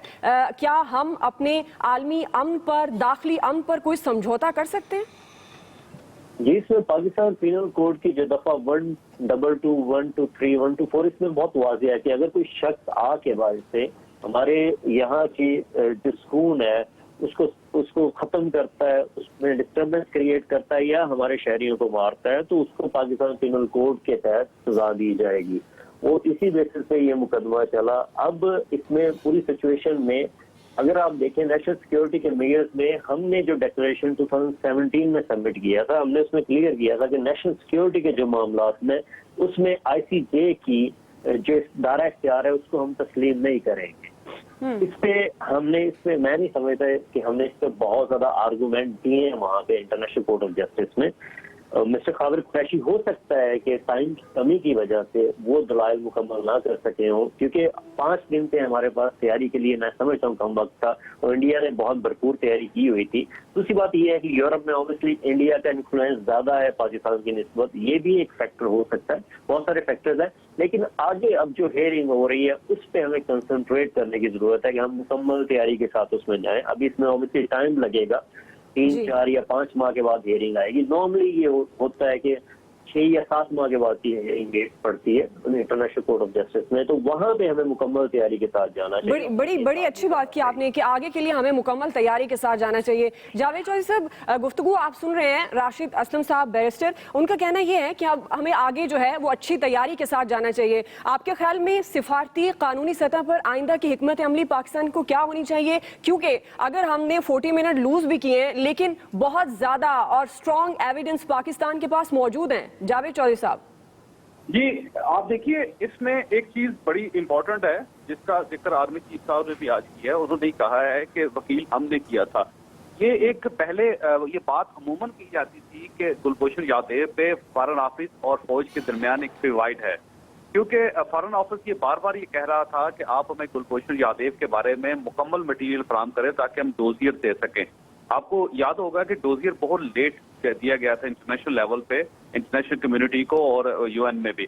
उसकी बेसिक वजह ये थी, फॉरेन ऑफिस का ये कहना था, और उसमें सरताज अजीज साहब, जो मैं उनका नाम भी लेता हूँ, कि वो भी बार बार कह रहे थे कि हमारे पास इंफॉर्मेशन ही नहीं, हम डोजियर किस चीज का बना कर दें, क्योंकि पीछे से हमें मुकम्मल इंफॉर्मेशन अभी तक नहीं दी गई। और जब फौज से कहा जाता तो वो ये कह रहे थे कि 300 लोग इसमें इन्वॉल्व हैं जो कुलभूषण यादव से मुख्तलिफ औकात में अमदाद लेते रहे, पैसे लेते रहे, असला लेते रहे।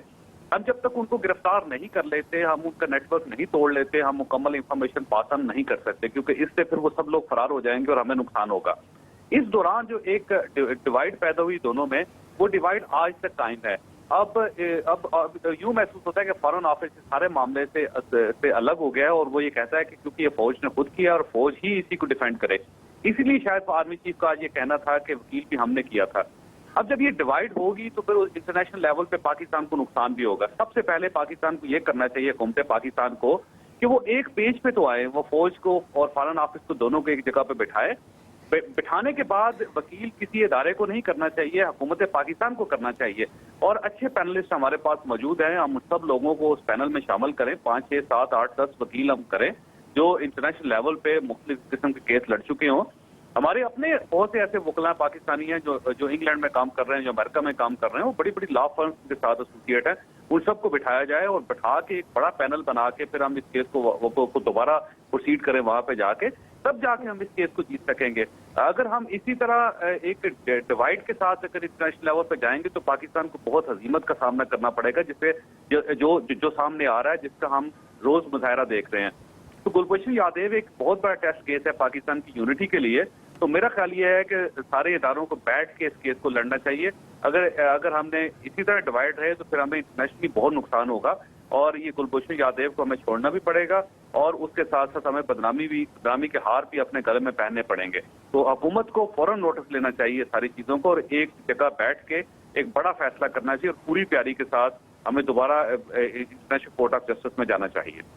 दोबारा जाना चाहिए। जावेद चौधरी साहब, आपका ये कहना है। मंसूर अली खान, कितना आपसे भी मेरा यही सवाल है कि आइंदा की हिकमत अमली हमारी क्या होनी चाहिए स्ट्रॉन्ग, और क्योंकि बज़ाहिर ये सूरत होनी नहीं चाहिए कि कुलभूषण यादव का केस हारा जाए पाकिस्तान की जानिब से। इंडियन मीडिया, आपने यकीनन ऑब्जर्व किया होगा किस तरह से वो वाविला मचा रहा है, और उस दिन से वाविला मचा रहा है जब ICJ ने ये फैसला महफूज किया था। इंडियन मीडिया ने ये कह दिया था कि इसको हुक्म इम्तना जारी कर दिया गया आलमी अदालत इंसाफ की जानिब से। आपके ख्याल में, जैसे जावेद चौधरी साहब कह रहे हैं कि एक पेज पर आना चाहिए, इकट्ठे होकर इस केस को स्ट्रांगली आगे लेकर चलना चाहिए, अब वक्त नहीं है पाकिस्तान के पास? अच्छा, मैं थोड़े से जरा पिछले 10-15 मिनट में जो गुफ्तगू हुई है थोड़ा उसके ऊपर मैं कमेंट करूंगा और आपका सवाल भी उसमें मेरे ख्याल में उसका जवाब आ जाएगा। ये बात कि आर्मी चीफ ने कहा है कि हमने कलभूषण के मामले पे हमने वकील किया, ये जरा थोड़ा सा क्लियर नहीं है, क्योंकि आईएसपीआर की जानिब सबसे कुछ देर पहले जो स्पीच आई है आर्मी चीफ की, उसमें मुझे तो इस किस्म का कोई सेंटेंस नजर नहीं आया। अब या तो जो वहां पे रिपोर्टर्स बैठे हुए थे, या तो उन्होंने आर्मी चीफ ने शायद ये कहा हो कि कोर्ट मार्शल जो पाकिस्तान में उसका मुकदमा हुआ था उसमें कुलभूषण यादव को वकील दिया गया था, यानी कि उसे जस्टिस का एक्सेस दिया गया था। इसलिए जरा मैं कुछ क्लियर नहीं हूं कि दरअसल में आर्मी चीफ ने यह कहा है कि वो जो वकील वहां पे खड़े हुए थे आईसीजे के अंदर वो हमने किया है। I am not too sure about that. दूसरी बात ये, इस मुकदमे के अंदर एक बड़ा इंपॉर्टेंट पॉइंट है जो अब तक हम लोग सब मिस कर रहे हैं, और वो ये है कि आईसीजे के अंदर कुलभूषण यादव की जो वीडियो स्टेटमेंट है, जो एतराफ जुर्म है, वो पाकिस्तान को चलाने की इजाजत नहीं दी गई थी। ये सबसे बड़ा सबूत था इस शख्स के खिलाफ, एतराफी जो उसका इकबाली जो था कि वो इकबाल कर रहा था कि जनाब हाँ जी मैंने ही ये सब कुछ किया है, वो वीडियो प्ले करने की पाकिस्तान को इजाजत नहीं दी गई थी, और पाकिस्तान के पास बहुत बड़ा ये सबूत था। तो क्या इस हवाले से पाकिस्तान ने यह क्या गलत मूव की थी? क्या उस वीडियो को प्रेजेंट ही नहीं करना चाहिए था? ये एक बहुत बड़ा क्वेश्चन मार्क है। तीसरी बात ये, बैरिस्टर राशिद साहब जो फरमा रहे थे कि जनाब 90 मिनट मिले थे, 50 मिनट पाकिस्तान ने अपना आर्गुमेंट दिया। अब चूंकि एक चीज का फैसला हो चुका है, आप जितने वकला से इस वक्त बात करेंगे, तमाम वकला अपने पॉइंट ऑफ व्यू से यही बात करेंगे कि अगर ये कर ले तो शायद हम जीत जाते, हम वो कर ले तो शायद हम जीत जाते।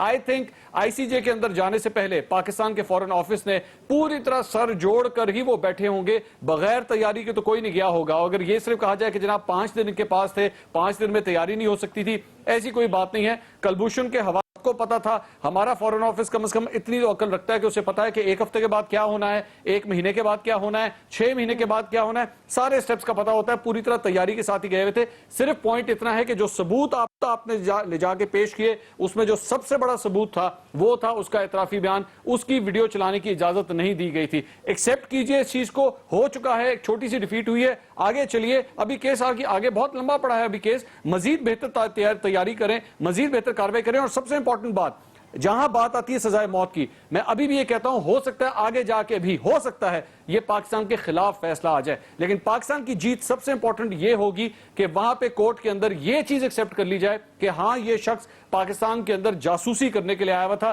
दहशतगर्दी करने के लिए आया हुआ था। अब बेशक इसको सजाए मौत के हवाले से वो कोर्ट अलाउ करे या ना करे, वो सेकेंडरी मैटर है, लेकिन ये एक्सेप्ट करवाना बहुत जरूरी है कि हां ये शख्स यहां पर दहशतगर्दी फैलाने के लिए पाकिस्तान के अंदर दाखिल हुआ था। सही मंसूर, लेकिन एक सवाल फिर ये सवाल रखते हैं बैरिस्टर राशिद असलम साहब के सामने कि जो वीडियो की इजाजत नहीं मिली थी, ये वीडियो अब क्या एक बड़ा सबूत जाया हो गया। लेकिन हमें ज्वाइन कर चुके हैं बैरिस्टर सिबगतुल्लाह साहब। बहुत शुक्रिया बैरिस्टर सिबगतुल्लाह साहब आपके वक्त के लिए। बेसिक सवाल कि अब पाकिस्तान का ये केस कहाँ स्टैंड कर रहा है, और इस केस को लेकर आगे बढ़ने के लिए पाकिस्तान का आइंदा का लाहे अमल क्या होना चाहिए? कुलभूषण यादव का मामला, बैरिस्टर सिबगतुल्लाह साहब। जनाब, जहाँ तक पाकिस्तान के केस का ताल्लुक, केस अभी मौजूद है। ये सिर्फ आर्मी रुकन इम्तनाई जारी किया गया है कि वो फांसी की सजा थी और उसको ये गारंटीज नहीं की गई थी। अदालत ने कहा यकीन दहानी में नहीं कराई गई है कि सजा नहीं दी जाएगी। ये कहा गया अगस्त तक नहीं दी जाएगी, लेकिन केस अगस्त से आगे जा सकता है, तो उसने इम्तनाई जारी किया है। इम्पोर्टेंट बात यह थी कि जुरिडिक्शन है या नहीं है। अदालत ने कहा जहाँ तक प्राइमरी जो प्राइमरी केस है जुरिडिक्शन, उससे फैसला भी उनका फाइनल फैसला नहीं आया है, तो हमें हिम्मत नहीं हारनी चाहिए। और ये कहना कि जनाब इसकी तैयारी नहीं, बिल्कुल गलत है। मैंने केस सुना था, खाबर कुरैशी टीसी जो है, बड़ा काबिल टीसी है, उसने बड़ी अच्छी तरह आर्गुमेंट पेश किया था। हमारी मुश्किल ये थी, जिस मसले में कोई बात नहीं कर रहा है, इंडिया का जो काउंसिल था, जो वकील था, उसने पॉइंट आउट किया कि जनाब इसको इंसाफ नहीं मिलेगा। और खास तौर पर शौकीन जो बात की गई है आपके यहाँ कि लाहौर हाई कोर्ट बार के इस बयान को उन्होंने अदालत में पेश किया, जिसमें कहा गया था कि कोई भी जो वकील भी इसकी अपील में इसकी तरफ से अपील होगा उसे निकाल दे। ये गैर जिम्मेदाराना बयान है। हमें दिखाना चाहिए दुनिया को कि हम, हमारा दुश्मन भी क्यों ना हो, स्पाई भी क्यों ना हो, उसे हम इंसाफ देते हैं। उसके खिलाफ हम जो भी मुकदमा चलता है खुली अदालत में, वो इंसाफ के साथ चलता है। जबकि आपकी लाहौर हाई कोर्ट बार कह रहा है कि हम वकील को जाते नहीं देंगे, इसके मानने उसके साथ कैसे इंसाफ होगा, इसका भी असर पड़ा होगा। इसको हमें एहतियात करनी चाहिए। जब मुकदमा चले हमें अदालत को मुतमईन करना चाहिए कि इसके साथ इंसाफ हो रहा है, अपील में इंसाफ होगा, इसको जो भी वकील चाहिए वकील मिलेगा। और हमारा केस जो अभी जो बात कही थी मंसूर साहब ने कि जनाब हमें इस केस में ये साबित करना है कि जासूसी कर रहा था, टेररिज्म कर रहा था, इंडिया इसका जिम्मेदार है। तो इंडिया कहना है कि हम तो इसको ईरान से अगवा करके लाए। ये मेरिट पे अभी फैसला नहीं हुआ है। मेरिट का फैसला बड़ा इम्पोर्टेंट है, उसके लिए हमें केस बड़ा स्ट्रांगली पेश करना। सबकतुल्ला साहब, आपकी बात दुरुस्त है, केस को स्ट्रांग है और आगे इसको स्ट्रांगली तरीके से लड़ना भी चाहिए। वीडियो की इजाजत नहीं दी गई, जो एक एतराफी बयान था कुलभूषण जाधव का, आपके ख्याल में एक बड़ा सबूत है, इसको दोबारा पेश किया जाएगा या वो बड़ा सबूत जाया हो गया है? और अब कौन कौन से ऐसे प्रूफ हैं जो साबित कर सकते हैं कि किस तरह से वो पासपोर्ट उसका जाली था, और बाद में जब पाकिस्तान ने इंडिया से कहा था कि उसका पैदाइशी शनाख्ती कार्ड तस्लीम किया जाए या दिखाया जाए, तो इंडिया ने उस वक्त कोई जवाब नहीं दिया था। वजारत खारजा ने भी ये कहा था कि इस शख्स से भारत का कोई ताल्लुक नहीं है जिसे बलूचिस्तान से गिरफ्तार किया गया है। तो ये सारे सबूत हैं। जानना मैं ये चाह रही हूँ, इन सारे सबूतों के होते हुए अब पाकिस्तान के पास स्ट्रॉन्ग प्रूफ क्या होगा जो अब आलमी अदालत इंसाफ में ले जाएगा? जो सबूत आप जो बयान कर रही हैं, सबूत पेश किए जाएंगे। अदालत ने एम्फेसाइज किया है, इस बात पर जोर दिया है कि हम मेरिट पे फैसला नहीं कर रहे। ये फैसला हम अपने इम्तिनाई है, आर्जी फैसला है। हम प्राइम-फेसी केस पे कह रहे हैं हमारी जुरिडिक्शन है, और अभी के जेनेवा कन्वेंशन में कोई एक्सेप्शन नहीं है आर्जी तौर पे। लेकिन हम आर्ग्यूमेंट सुनेंगे, पूरा केस सुनेंगे, उसके बाद फैसला होगा। जहाँ तक वीडियो का ताल्लुक है, वीडियो मेरिट के ऊपर जाता है, क्या है, जासूस है नहीं है, इसने जासूसी की थी या नहीं की थी। अदालत ने कोई फैसला नहीं दिया। वीडियो दोबारा पेश किया जाएगा और स्टोर पेश कर। लेकिन एक मुश्किल आएगी जो पाकिस्तानी अदालतों में भी आती है, जब पुलिस के सामने बयान होते हैं, फौज के सामने बयान होते हैं, पाकिस्तानी अदालत भी कभी कभी उन अदालतों पर एतबार नहीं करती, और वो इंडिया की तरफ से कहा जाएगा ये फौज की तहवील में था, इसे जबरदस्ती बयान दिया गया, ये वीडियो जो है इसकी अहमियत नहीं है। ये अदालत का फैसला होगा। वीडियो अगर एडमिट कर भी लेता है तो वीडियो को मानते हैं नहीं मानते हैं। लेकिन इम्पोर्टेंट बात जो आपने कही है, तो उसके बाद एक पाकिस्तान इंडियन पासपोर्ट था जिसमें उसका नाम जो है मुसलमान नाम था। उसका वो पासपोर्ट क्यों था? अगर उसे उस पासपोर्ट को जाली तौर पर इस्तेमाल नहीं करना था, अगर वो इंडियन शहरी था तो उसे किडनैप किया गया, तो उसके घर में ये पासपोर्ट क्यों था? ये बहुत इंपॉर्टेंट बात है। इस पर इतना जोर नहीं दिया गया, इस पर जोर दिया जाना चाहिए। जहाँ तक शहरी होने का ताल्लुक है, टेक्निकल बात है, क्योंकि आलमी अदालत में साहब जानते आप कह रहे हैं वो शहरी है, इस पर कोई डिस्प्यूट नहीं है। क्योंकि आपने कहा वो शहरी है पाकिस्तान का, इंडिया का शहरी है, और वो इंडिया की तरफ से जासूसी कर रहा था। लेकिन वो पासपोर्ट पर उस पर कोई बात नहीं चाहिए।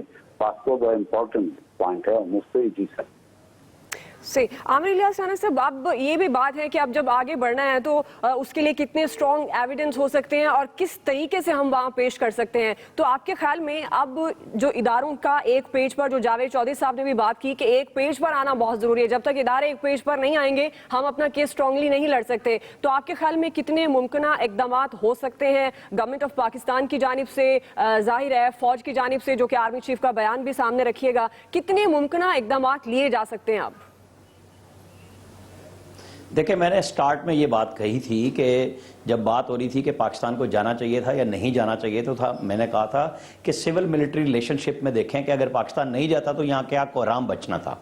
तो ये बात तो क्लियर है ना कि दोनों के अंदर एक बहस मौजूद थी।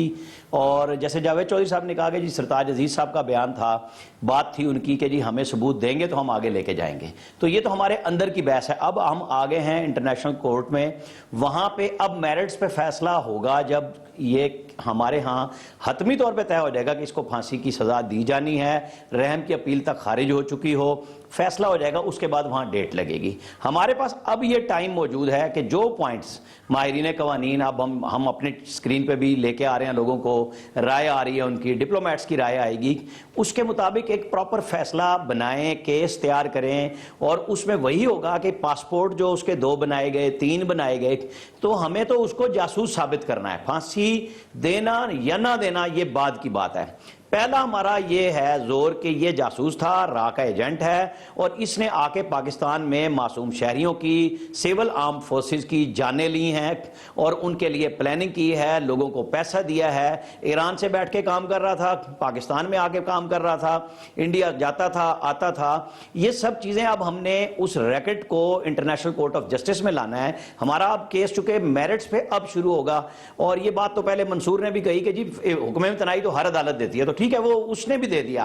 केस तो उन्होंने कहा है ना कि हम इंडिया के उन पॉइंट्स को अभी नहीं मान रहे, इंडिया अपने कानूनी पॉइंट्स पे हमें कायल नहीं कर सका, लेकिन उन्होंने अपनी जुरिस्डिक्शन को कहा है कि वो हमारी मौजूद है, इसलिए हम हुक्म इम्तनाई दे रहे हैं।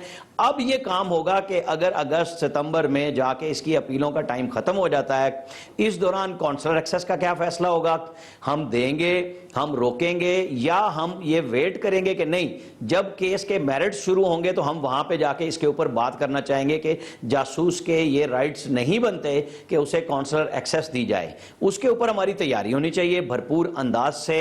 उसके अंदर सिविल मिलिट्री जितने भी लोग इन्वॉल्व हो सकते हैं, और ज़ाहिर होंगे, ये मुमकिन नहीं है कि ये आइसोलेशन में केस किया जाएगा। अब इसके ऊपर बैठ के पाकिस्तान के हवाले से सबने सोचना है, बात करनी है, फैसले करने हैं और उसके बाद जाके रिप्रेजेंट करना है। आईसीजे में हम बात करेंगे जाके कि जी ये केस था, हमारा पहला आर्गुमेंट ये है कि ये एक जासूस है, उसको आप सुने। फांसी की सजा तो बाद की बात है ना, पहले जब हम साबित कर लेते हैं तो हमारा केस तो क्लियर हो गया। हम इस पे तैयारी करेंगे तो फिर इंटरनेशनल कोर्ट ऑफ जस्टिस को अगले मराहिल पे जाना होगा कि जो हमारे कानून के मुताबिक फांसी की सजा दे दी गई है। चाहे आप जो भी कह रहे हो, हमने कई साल फांसी की सजाएं रोक के रखी, इवन दहशतगर्दों की फांसी की सजाएं रोक के रखी, लेकिन जब वो पेशावर में स्कूल के बच्चों का, आर्मी पब्लिक स्कूल का वाकया हुआ, तो हमारे यहाँ जो पीपल्स पार्टी के दौर में सदर आसिफ जरदारी ने ऑर्डर किए हुए थे कि फांसी की सजाएं नहीं दी जाएंगी, उसको उस वक्त खत्म किया। और उसके साथ सिविलियन केसेस में जो आम लड़ाई झगड़ों में कत्ल थे, उनके अंदर भी वो फांसी की सजाएं शुरू हो गई। तो ये मरला यहां पे शुरू हुआ। इस पे यूरोपीय यूनियन का एतराज भी सामने आया। बात भी हो रही थी कि जी हमें WTO के तहत या दूसरे यूरोपीय कवानीन के तहत हमें अगर कुछ रिलीफ मिला है तो वो वापस हो सकता है। लेकिन पाकिस्तान ने अपने मुल्क के मफाद में जो दहशतगर्दी की कार्रवाइयां थी उसमें फैसले किए और फांसी की सजाएं देनी शुरू कर दी, और उस पर आलमी कुव्वतों को खामोश भी होना पड़ा। अब भी हमें अपना केस बहुत मजबूत दलाइल के साथ, तैयारी के साथ वहां जाके लड़ना होगा। अब हमारे पास 3-4 महीने मौजूद हैं, हम तैयारी करें, लोगों से बातचीत करें और उसके बाद उसके मेरिट्स पे जाके, जिसका फैसला अभी इंटरनेशनल कोर्ट ऑफ जस्टिस ने करना है, और वहां पे हमें इस पॉइंट को फिर से एलेबोरेट करना होगा कि आपके मुल्कों में अगर फांसी नहीं दी जाती तो ये आपके कवानीन है, हमारे मुल्क में हमारे कवानीन है, उसमें फांसी ही हतमी सजा है। और खास तौर पे जो दहशतगर्द है, जो रा का एजेंट है, जो पाकिस्तान में ये तकरीबी कार्रवाइयां कर रहा था, उससे जो हमें डाटा, हमें सिर्फ वीडियो पे नहीं इन्हिसार करना, वो किसी भी वक्त जब कहीं अगर उसका कोई ऐसा एक्सेस होता है तो वो मुकर सकता है, वो कह सकता है कि जी मुझसे जबरदस्ती बयान लिया। तो उसके बाद हमें उसका नेटवर्क जो हमने पकड़ा है, जो हमने अनाउंस किया है, हमें उसको एलेबोरेट करना होगा कि ये लोग थे। जी, आपने बहुत वैलिड बात की कि अब जो है हमारे पास ऑप्शन ये है कि हमने ये जो प्रूफ साबित करने हैं कि वो जासूस है, वो रॉ का एजेंट है, वो यहाँ आकर मासूम बच्चों जो उसने दहशतगर्दी की और खुद एतराफ किया, अब हमें किस तरह से साबित करना है? बैरिस्टर राशिद असलम साहब, कौन से ऐसे कानूनी पहलू हैं जिन पर हमें बहुत ज्यादा गौर करने की जरूरत है? अच्छा, इसमें 2 से 3 चीजें। सबसे पहले तो मैं अगेन कहूंगा, जो यूएन रेजोल्यूशन है 3073, उसके अंदर जो टेररिस्ट है उसको हर स्टेट अपने कवानीन के मुताबिक सजा देगी। एक तो ये है, उसमें ऑब्वियसली उनका जो रोल है वो नॉर्मल स्पाई का या ट्रेडिशनल स्पाई का नहीं है, जो छावनी के बाहर बैठा और अपने मुल्क को रिपोर्ट कर रहा। वो शख्स इंसाइट टू वायलेंस कर रहा था, वो लोगों को इकट्ठा कर रहा था, उनको असला प्रोवाइड कर रहा था, उनको टेररिस्ट एक्टिविटीज में उकसा रहा था। जैसे सफूरा के वाकया में उन्होंने अपनी कन्फेशनल स्टेटमेंट में बोला, आफ्टर दैट बलोचिस्तान की कार्रवाइयों के बारे में उन्होंने अपनी कन्फेशनल स्टेटमेंट में कन्फेस किया। तो ये सारे इश्यूज जो हैं ये फैक्चुअल बेसिस है। अब आगे केस होगा फैक्चुअल बेसिस पे। अब उसमें एक जो पाकिस्तान का जो खत है, जो 30 जनवरी 2017 को पाकिस्तान ने इंडिया को लिखा, जिसमें उन्होंने 13 नाम डिस्क्लोज किए कि जी ये 13 नाम जादेव ने दिए हैं और इसके बारे में हमें असिस्टेंस प्रोवाइड की जाए, हेल्प अपनी दी जाए, ताकि हम इस ट्रेल तक पहुंच सके। उस बारे में अभी तक कोई हेल्प प्रोवाइड नहीं की गई। अब जो टाइम हमारे पास है उसमें ऑब्वियसली इस किस्म की कम्युनिकेशन बहुत अहम होगी कि पाकिस्तान कितनी कम्युनिकेशन करता है इंडिया के साथ, वो कितनी असिस्टेंस उनसे मांगता है, जिसके बारे में रिप्लाई पे बात हो सकती है इंटरनेशनल कोर्ट ऑफ जस्टिस में कि ये रिप्लाई इंडिया की तरफ से आया है और ये सफिशिएंट रिप्लाई नहीं है। अब ये सारे जो पहलू हैं, हमारे पास एक बहुत अच्छा चांस आ गया। अच्छा, इसी में ऐड करना चाहूंगी राम साहब, आपने कहा इंडिया असिस्टेंस देगा। पहले भी इंडिया से असिस्टेंस तो मांगी गई थी लेकिन इंडिया ने नहीं दी थी। तारीखी पैदाइश शनाख्ती कार्ड की बात की गई, तब तो इंडिया ने इसे माना नहीं, वो बाद में इसे सन ऑफ इंडिया का नाम दे दिया। तो आपके ख्याल में आगे इंडिया क्या किसी किस्म की कोई असिस्टेंस दे सकता है? अगर आप देखें तो उन्होंने उसको मान लिया कि वो उनका बंदा है। नॉर्मली बाद में पूरी दुनिया में एक रवाज मौजूद है कि जहाँ पे स्पाइस पकड़े जाते हैं उसमें वो स्टेट जिसका स्पाई होता है, नॉर्मली वो लास्ट ताल्लुकी का इजहार कर देती है कि ये शख्स हमारे से रिलेटेड नहीं है। इस केस में इंडिया ने ये माना कि ये हमारा स्पाई है। अब अगर वो स्पाई है तो ट्रेडिशनल स्पाई है या टेररिस्ट स्पाई है, इसमें एक फर्क है। ट्रेडिशनल स्पाई की सजा कम होती है और जो टेररिस्ट एक्टिविटीज में जो शख्स मुलव्वस होते हैं उसमें डिफरेंट सजाएं होती हैं। तो पाकिस्तान ने, मैं समझता हूँ कि अपनी सजा जो बनती थी वो दी है। अब इंटरनेशनल कोर्ट में मैं फिर कहूंगा कि हमारे पास फैक्ट्स बहुत स्ट्रांग है और हम पोर्ट्रेट कर सकते हैं प्रॉपरली इंडिया का वो चेहरा जो हमें दिखाना चाहिए कि ये हमारी रियासत में दखल अंदाजी कर रहे हैं, हमारे जो अमन सुकून है उसको तबाह करने की कोशिश कर रहे हैं। हमारे ये बिल्कुल वैलिड है आपकी बात, और ये जाहिर है पाकिस्तान का कानून भी यही कहता है कि जो आपके आलमी दाखिली अमन को नुकसान पहुंचा रहा है उसके लिए सजा है। माहिर कानून अहमद रजा कसूरी साहब ने भी हमें ज्वाइन किया। बहुत शुक्रिया अहमद रजा कसूरी साहब आपके वक्त के लिए। अहमद रजा कसूरी साहब, अब कुलभूषण जाधव का मामला हुक्म इंतना आलमी अदालत इंसाफ ने बज़ाहिर भारत के हक में फैसला दे दिया और भारत के मीडिया ने अपनी आवाम को सही रुख नहीं दिखा रहा, अभी वहां मिठाइयां बट रही हैं। जानना मैं ये चाह रही हूं कि अब कानूनी तौर पर पाकिस्तान कहां स्टैंड कर रहा है। ये सवाल पैदा हो गया कि पाकिस्तान को जाना नहीं चाहिए था, इस पर भी एक तो रोशनी फरमाइएगा और दूसरा ये भी कहिएगा कि अब पाकिस्तान कितनी तैयारी के साथ और कौन से कानूनी पहलू हैं जिन पर ज्यादा तैयारी करके आलमी अदालत इंसाफ में जाए। ये डेथ मैटर जो होती है जिसमें सजाए मौत होती है, उसमें जब आप कोई अपील करते हैं उसमें जो इम्प्यून ऑर्डर होता है उसकी सस्पेंशन ऑटोमेटिक होती है। अगर किसी को आप फांसी लगा दें और उसके बाद उसकी अपील लगाएं तो उस अपील का क्या मकसद रह जाएगा। तो देयरफॉर ये कोई बहुत बड़ी बात नहीं है कि उन्होंने स्टे दे दिया। हमारी कोर्ट्स में, हाई कोर्ट में और सुप्रीम कोर्ट में हमें दरखास्त ही नहीं देनी पड़ती कि स्टे दिया जाए, ऑटोमेटिक हो जाता है। जैसे ही आप फाइल करते हैं अपील तो ऑटोमेटिकली जो उसकी जो ऑपरेशन है वो सस्पेंड हो जाता है ता वक्त कि वो अपील का वहां फैसला हो जाए, और यही उन्होंने कहा है। तो इसमें जो हिंदुस्तान जो बगलें बजा रहा है वो बिल्कुल जो है एक चाइल्डिश एटीट्यूड है, एक डिफीटेड एटीट्यूड है। लेकिन बात यह है अभी तो सारा केस खुलना है। सबसे बड़ा तो जो हर्डल है वो है ज्यूरिसडिक्शन का एबिलिटी, क्योंकि हमने चैलेंज कर दिया है कि आपके पास तो ज्यूरिसडिक्शन ही नहीं है, क्योंकि ज्यूरिसडिक्शन जो बनती है वो जो है आर्टिकल 36 जो है आईसीजे का, उसके अंदर चंद एक चीजें हैं जिसमें वो ज्यूरिसडिक्शन बनती है। नंबर 1 कि कोई ट्रीटी हो, नंबर 2 कि कोई एग्रीमेंट हो, नंबर 3 कि कोई कन्वेंशन हो, और नंबर 4 कि यूनाइटेड नेशन जनरल असेंबली का, यूनाइटेड नेशन का जो चार्टर है उसकी वायलेशन हो।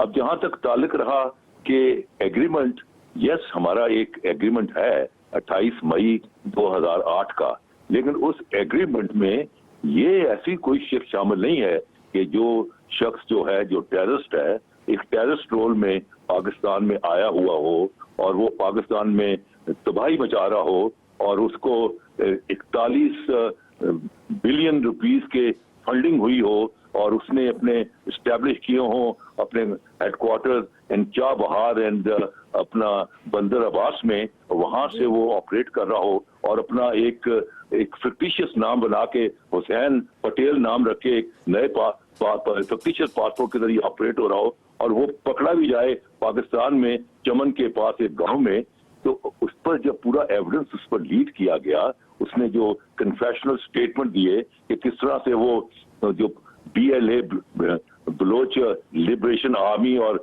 जो वहाँ जो अलहदगी पसंद कुव्वतें हैं उनको वो कैसे फंडिंग कर रहा था, कैसे वो उनको जो ट्रेनिंग दे रहा था, उनको एम्युनिशन प्रोवाइड कर रहा था, और बल्कि यहाँ तक भी आ चुका है कि उज़ैर बलोच का भी और इसका कुलभूषण का भी कि वो लियारी गैंग को भी सपोर्ट कर रहा था ताकि कराची के अंदर भी एक तहलका बजाए। एक ऐसा शख्स जो कि इन्वॉल्व है टेररिज्म के अंदर, और टेररिज्म भी कोई इक्का दुक्का नहीं, वास्ट टेररिज्म। आपने देखा कि पिछले साल 62 वकील जो हैं वो शहीद हुए, लुकमा अजल हो गए, फिर कुछ 64 के लगभग पुलिस के जो ट्रेनिंग से वो देवर खेल्ड है, ये सारे बलोचिस्तान के वाकयात हैं। तो अब चीज ये है कि एक दहशतगर्द जो है वो उसको ना कोई कॉन्सुलर सर्विस अवेलेबल है। आपको याद होगा कि पिछले दिनों में इंडियन एम्बेसडर 2-3 दफा आया और फॉरेन ऑफिस में, और उसने डिमांड किया कॉन्सुलर सर्विस का under Vienna convention, and he was told by our foreign secretary Samia Janjua कि कॉन्सुलर सर्विस उसको अवेलेबल नहीं, because he is a terrorist. he is involved in a mega terrorist event Sudhi. So therefore चीज ये है कि जो jurisdiction का मामला है वो जो है उसमें आर्टिकल 6 में लिखा हुआ है कि या तो कोई एग्रीमेंट हो या कोई अपना कन्वेंशन हो या अहमद रजा कसूरी साहब, आपकी बात बिल्कुल दुरुस्त है और ये लाशें उठाई हैं पाकिस्तान ने और जाहिर है इसके लिए किसी किस्म की कोई माफी नहीं है। बहुत शुक्रिया अहमद रजा कसूरी साहब। यहीं से इस में भी जोड़ेंगे, इस हवाले से एक्सप्रेस न्यूज आपको अपडेट रखेगा, लेकिन अभी एक ब्रेक ले रहे हैं, हमारे साथ रहिएगा।